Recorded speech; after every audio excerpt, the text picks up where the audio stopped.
Texas homeowners, your life is about to change forever after November 4th because there are 17 propositions that are currently being proposed to the Texas Constitution, 7 of which directly affect homeowners. And we're about to go through all 7 of those briefly, but enough so you can do your own research and see which one's best for you. My name is Fernando Rivera. I'm your GVF Realtor of Austin, Texas, and I'm here to educate you and empower you to make great decisions for yourselves as homeowners. So jumping right into it, we have Proposition Q. Proposition Q for Austin residents increases the property tax rate by 5 cents per $100 for anybody who lives in Austin. I'm in Pflugerville. I'm not voting on Proposition Q, but you all who live in Austin, you get to vote on this. So if you feel that the city does good things with your tax dollars, then by all means, vote for them to increase it and collect more money. If you feel like the city is not doing well with how they spend your tax money, or you don't want to give the city any more of your money, then you vote no on that. Simple. Moving on.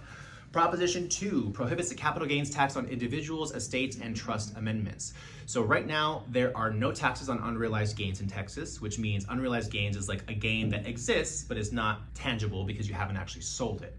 So currently, capital gains for homeowners specifically, as an individual, if you sell your home, any profit you make that is $250,000 or below is not taxed, right? Any profit you make above $250,000 for the sale of your home is taxed. If you are a couple, that just doubles. So any sale that you make that is $500,000 profit or below, not taxed. Above that, it's taxed. So if you want to prohibit the state from changing that in the future, you will vote yes. If you want there to be more flexibility in how things are taxed in the future, you'll vote no. However, remember, this is not just about selling property, and it's not just real estate sales that are affected by this, or a lot of other things. So if you're somebody who has a lot of money and you deal with a lot of estates and trusts you have versus have not, then this is probably going to be something that's really like on top of your mind. But if you're somebody who rents and you don't see yourself having a lot of assets or things like that, then you can easily vote no. This is kind of one of those things that keeps the rich richer, put it that way. So however you feel about that,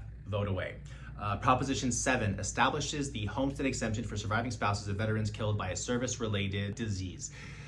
For me, that's an easy yes. Of course, if a spouse is, left as a widow because of their spouse passing away due to combat-related illness because they defended our country, then I would like for their homestead exemption to be extended to them on all or partial of their home. Next is Proposition 8. Prohibit estate taxes and new taxes on estate transfers, inheritances, and gift amendments. So this is essentially another one of those like haves and have-nots. If you want the rich to stay richer, then you're gonna vote yes. If you kind of want more of a level playing field and you want the people who make money off of doing business in Texas to actually contribute back to Texas, then you're gonna vote no.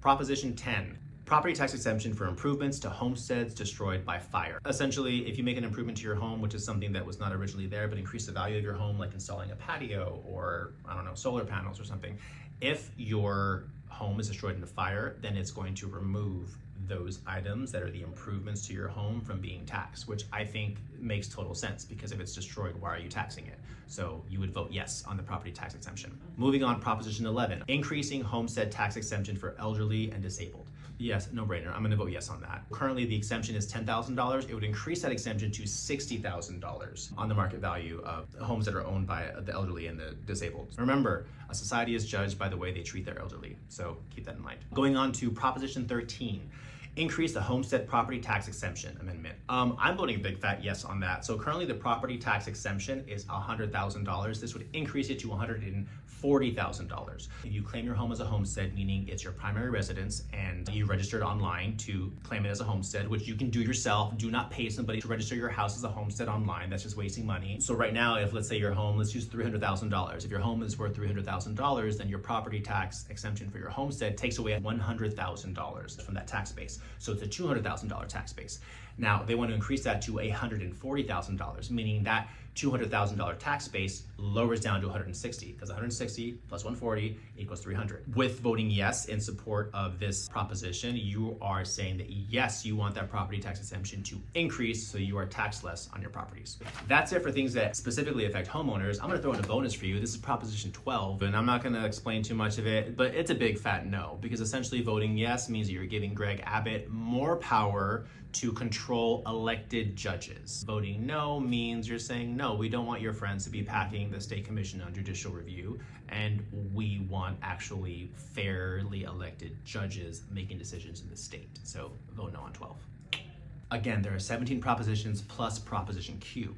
So I only covered 7. That means there's 11 more things for you to consider and vote on November 4th, which is Tuesday. Early voting, October 31st, ends tomorrow. Have the weekend, mull it over, think about it, and then go and vote. My name is Fernando Rivera. I'm your GVF Realtor of Austin, Texas, and I do this because friends don't let friends vote alone. Oh, and if you found this information helpful and you would like for me to be on your side when it comes to buying or selling a home, drop me a message, give me a DM. I'm here for you guys, so peace.